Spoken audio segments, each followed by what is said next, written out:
Chicago by Carl Sandburg. So we're going to be looking at this poem called Chicago, which is one of my absolute favorite poems. But before we do that, we're going to talk a little bit about Carl Sandburg and his background and how that inspired the poem, and also a little bit about Chicago itself. So, Carl Sandburg, he was born in Illinois, in Galesburg, Illinois, on January 6, 1878. His family was very poor. He left school at the age of 13 to work odd jobs, from laying bricks to dishwashing to help support his family.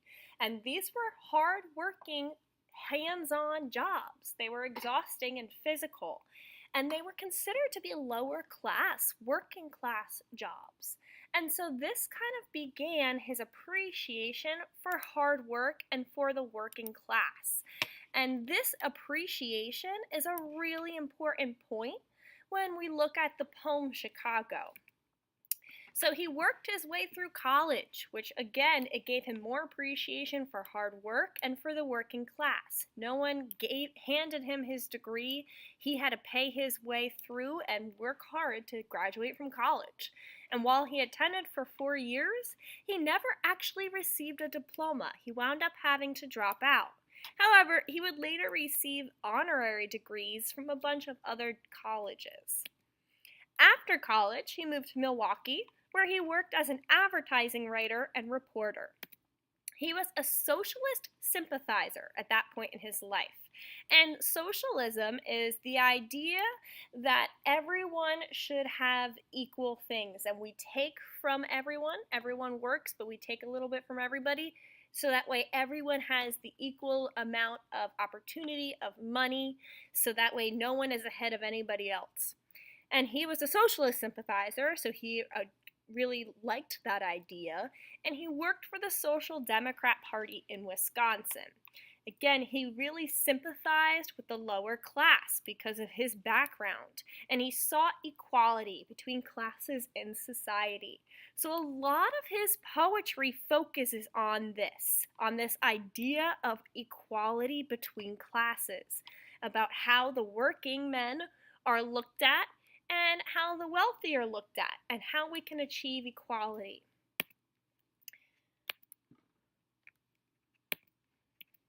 So he and his wife eventually moved to Chicago in 1913, where he became an editorial writer for the Chicago Daily News, which was a very big paper.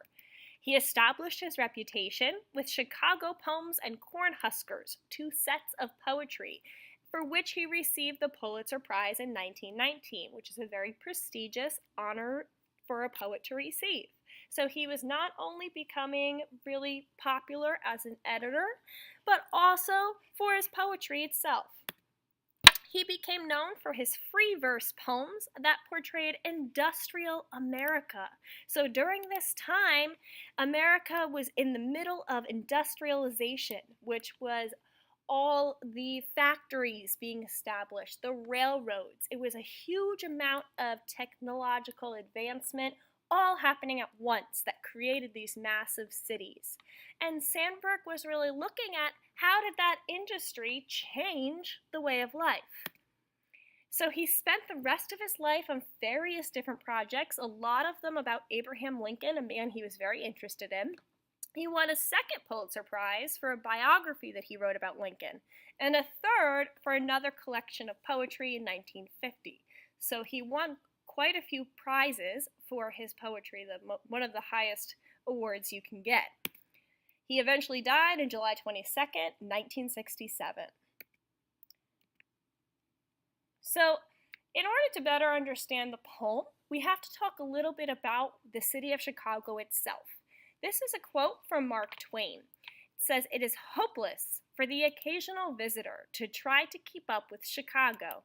She outgrows his prophecies faster than he can make them." So what Mark Twain was saying in 1883 was that the city of Chicago was changing so quickly that it would already be different by the time that you predicted what was going to happen next. And a lot of this had to do with industrialization. So Chicago was only 46 years old, a very young city, when Mark Twain wrote those words.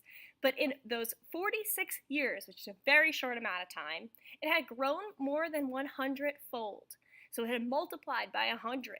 It went from being a very small trading post at the mouth of the Chicago River into one of the nation's largest cities. And it wasn't going to stop. Over the next 20 years, it would quadruple in population, and it would amaze the rest of the world with its ability to repeatedly reinvent itself.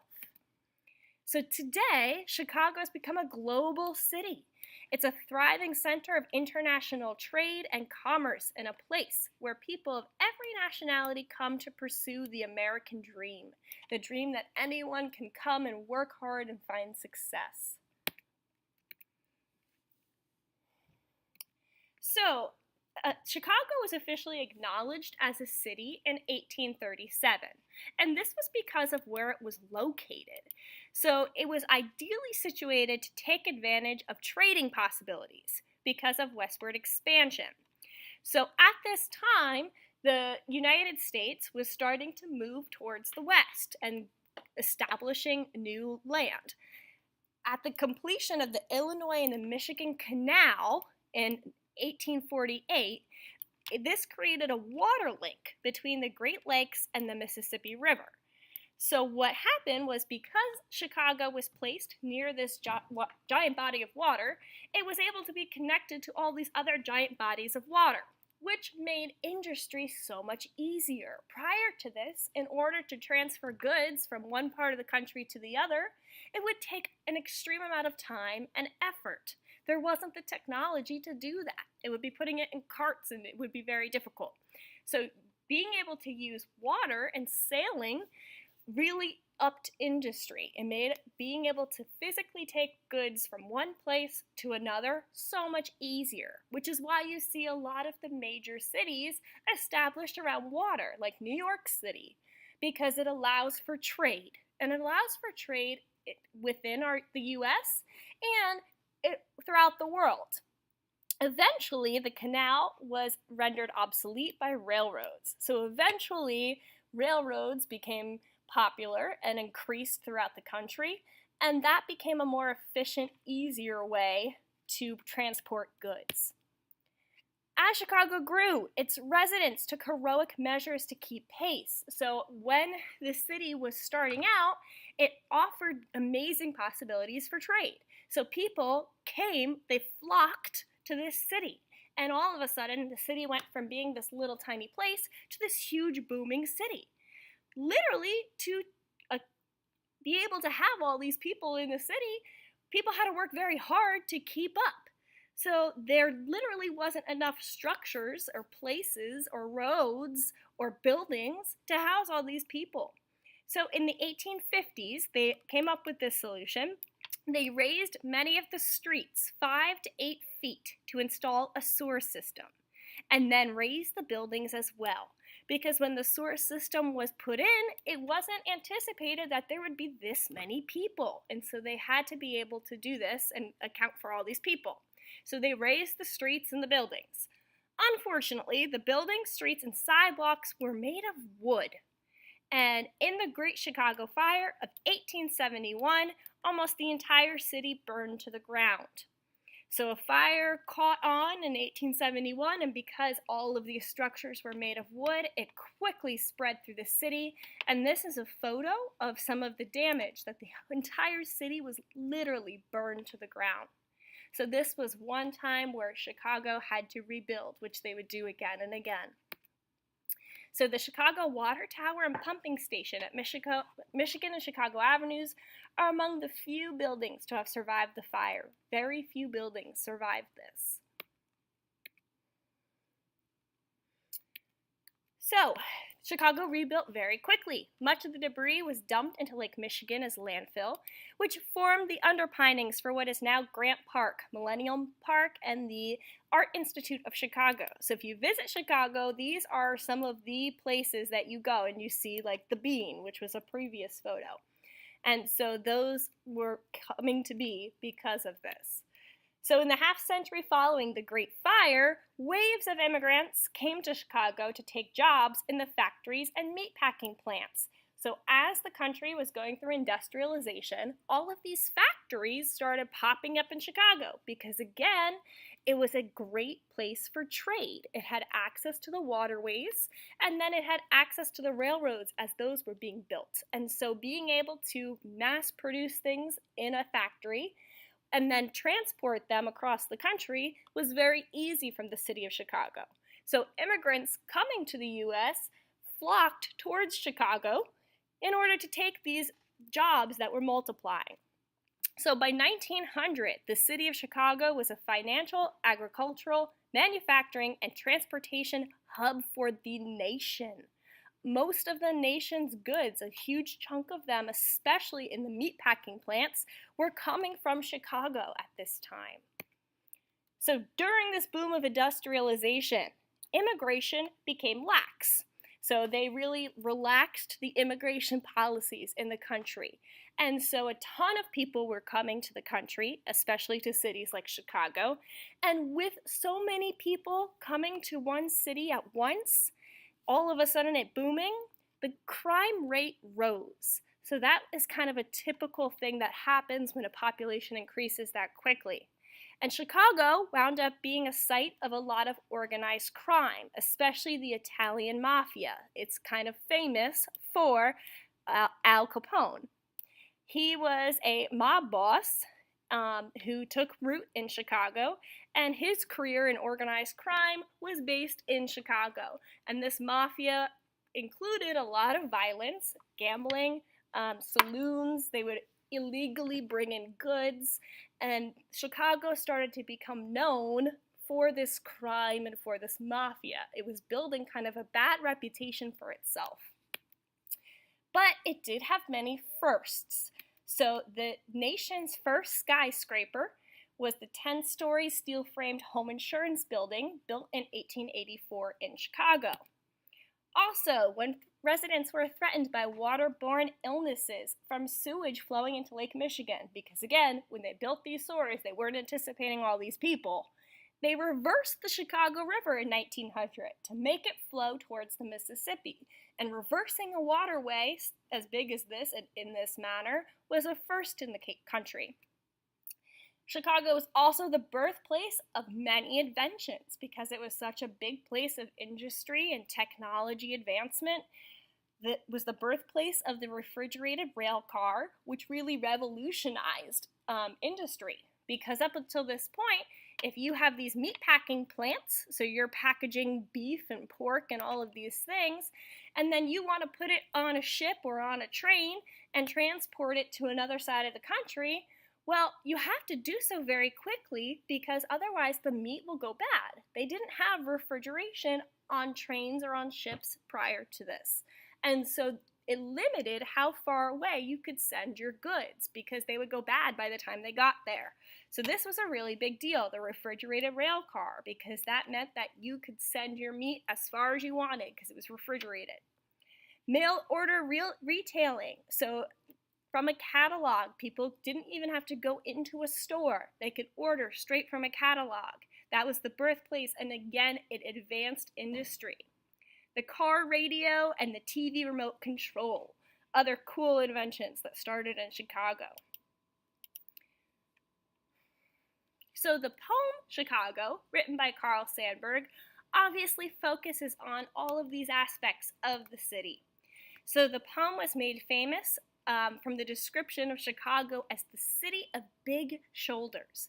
So what that meant was that the city had, if you have this image of in your mind of a man with giant shoulders, celebrating his role at the time as the industrial capital of the U.S. So what that meant was because so much industry was taking place in Chicago and so many goods were being produced in Chicago for the rest of the country. The country was depending on Chicago. So it was kind of like Chicago had the weight of the world on its shoulders because they were all dependent on them. And so this idea of the city having big shoulders to be able to hold the weight of the world, all this responsibility. So this poem is a celebration of an urbanization that was fueled by industrialism. And so what that means is that it's celebrating the founding of these big cities because of industry. And it's celebrating inventions like electric lights and new modes of transportation. And it's also a very realistic look at what happens when a city grows this fast because its population was doubling every 20 years. The poem also mentions how the city rebuilds under smoke, referencing the Great Fire of 1871, which destroyed most of the city, but they rebuilt with courage and are thriving with strength. Those were things that Sandburg really focused on, how Chicago showed courage and strength. And it also does make reference to organized crime and other aspects of the workforce. So some of those negatives, that bad reputation the city started to be known for, he did recognize that in his poem. So he was recognizing that the city was courageous and strong, but also that it did have some negatives. So now we're going to take a listen to the poem Chicago.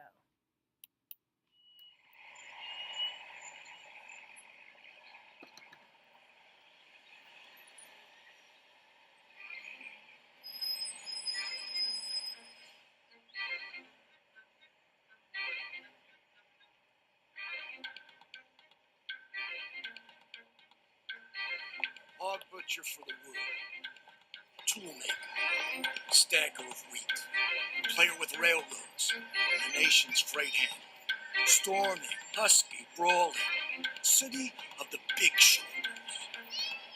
They tell me you are wicked, and I believe them, for I have seen your painted women under the gas lamps luring the farm boys. And they tell me you are crooked, and I answer, yes, it is true. I have seen the gunmen kill and go free to kill again. They tell me you are poor. And my reply is, in the faces of women and children, I have seen the marks of want and hunger. And having answered so, I turn once more to those who sneer at this my city, and I give them back the sneer and say to them, come, show me another city with lifted heads, singing so proud to be alive and coarse and strong and cunning, flinging magnetic curses amid the toil of piling job on job. Here is the tall, bold slugger set vivid against the little soft cities, fierce as a dog with tongue lapping for action, cunning as a savage pitted against the wilderness, bareheaded, shoveling, wrecking, planning, building, breaking, rebuilding under the smoke, dust all over his mouth, laughing with white teeth under the terrible burden of destiny, laughing as a young man laughs, laughing as even an ignorant fighter laughs who never lost a battle, bragging and laughing that under this wrist is the pulse, and under these ribs, the heart of the people, laughing, laughing, the stormy, husky, brawling laughter of youth, half-naked, sweating, proud to be hog butcher, proud to be tool maker, proud to be stacker of wheat, player with railroads, and freight angler to the nation.